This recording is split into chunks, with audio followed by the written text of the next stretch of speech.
Assalamualaikum warahmatullahi wabarakatuh. Berjumpa lagi kita di pagi ini, saudara-saudaraku.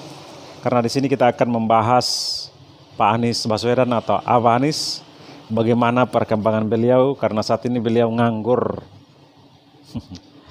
Dengan itu apa yang disampaikan bahwasanya beliau akan memutuskan akan membuat ormas.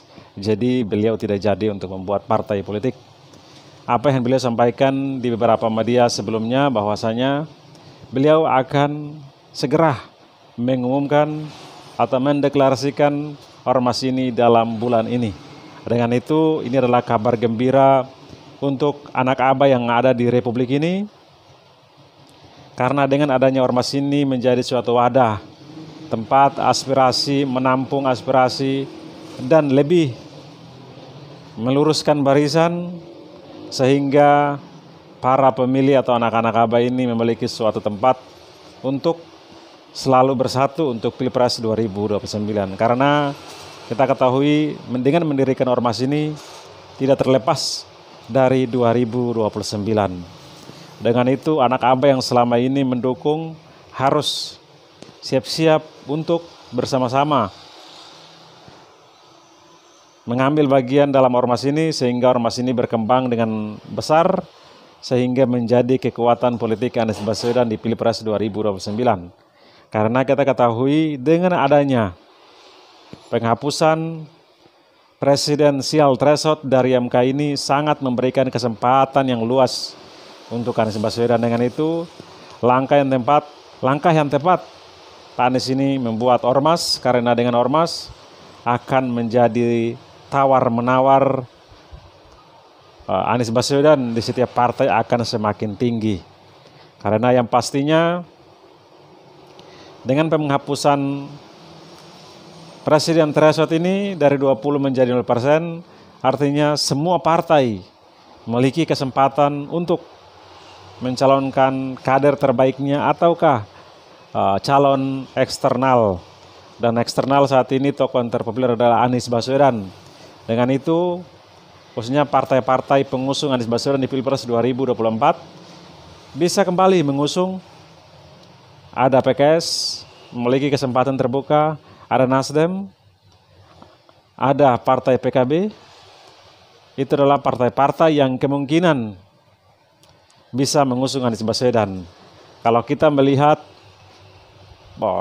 partai PDI Perjuangan yang saat ini mereka lagi bahagia bersama dengan Anies Baswedan karena Anies Baswedan mau mendukung Pak Pramono Anung dan juga Pak Rano Karno di Pilkada Jakarta sehingga mereka bisa menang.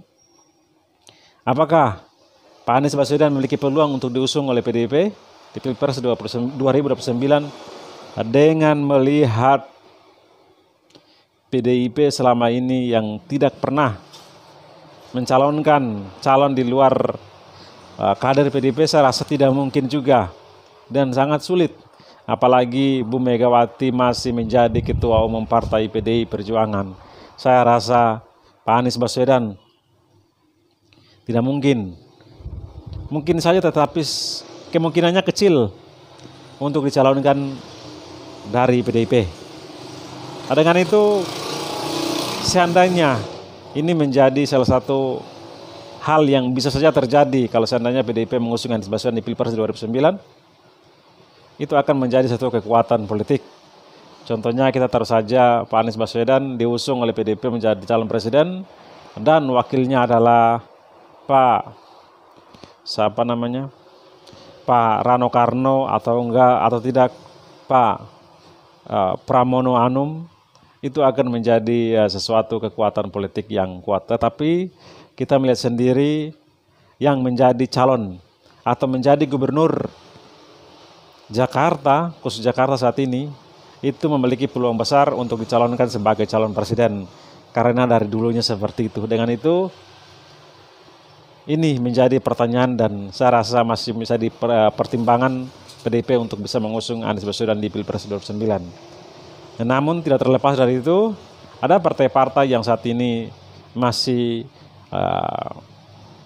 istilahnya masih memiliki harapan untuk mencalonkan Anies Baswedan kembali di Pilpres 2009, seperti ada PKB, Nasdem, juga PKS.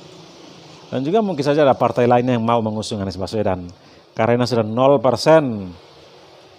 Ya, bisa saja Partai Buruh bisa mengusung Anies Baswedan atau Partai Hanura, bisa saja. Jadi yang terpenting Pak Anies Baswedan membangun kekuatan politiknya melalui ormasnya sehingga beliau politiknya selalu hidup di Republik ini sehingga bisa terjaga untuk Pilpres sampai 2029. Karena ini adalah momentum yang sangat tepat kita melihat dinamika bangsa saat ini yang kurang baik-baik saja. Karena kita ketahui dari tangan Pak Joko Widodo ke Pak Prabowo ini orang-orang yang sama saja. Begitu carut-marutnya berbagai macam masalah yang terjadi di Republik ini.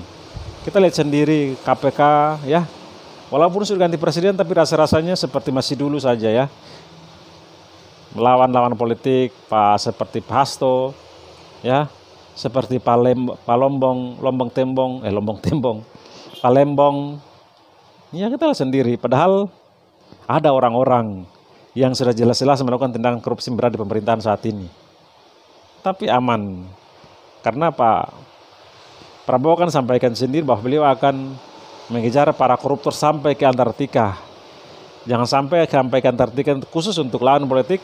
Kalau sesama kawan dikejar sampai ke antara kita lalu selesai.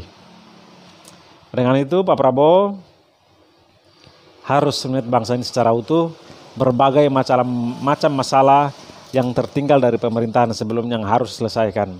Dan harus selesaikan adalah ganti orang-orang yang dulu, yang memiliki relasi kekuasaan dulu, yang memiliki potensi-potensi atau sudah ada tanda-tanda melakukan tindakan hal-hal yang kurang sejalan dengan kepentingan atau visi misi Pak Prabowo, lepaskan untuk Pak Prabowo menjalankan visi misinya. Dengan itu teman-temanku,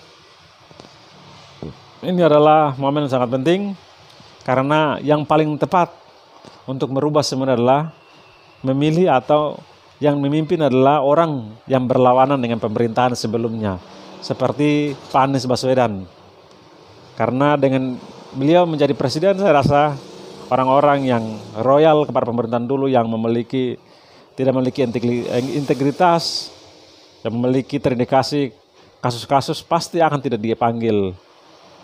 Pastinya seperti itu. Dengan itu langkah tepat adalah menggantikan presiden yang di luar atau berlawanan dengan pemerintahan sebelumnya. Jadi teman-temanku, inilah berita gembira khususnya untuk anak Aba. Kalian harus siap dan memajukan ormas di berbagai daerah untuk menjadi sesuatu kekuatan politik yang besar untuk mengalahkan dinasti politik Pak Prabowo, Pak Joko Widodo, karena kemungkinan besar anaknya bisa dicalonkan di Pilpres 2029. Dengan itu kita patahkan, kita bangun kekuatan ormas ini untuk bisa mengalahkan orang-orang yang tidak memiliki kemampuan dan kapasitas untuk memimpin bangsa ini. Teman-temanku, jangan lupa like dan subscribe. Wassalamualaikum warahmatullahi wabarakatuh. Salam akal sehat.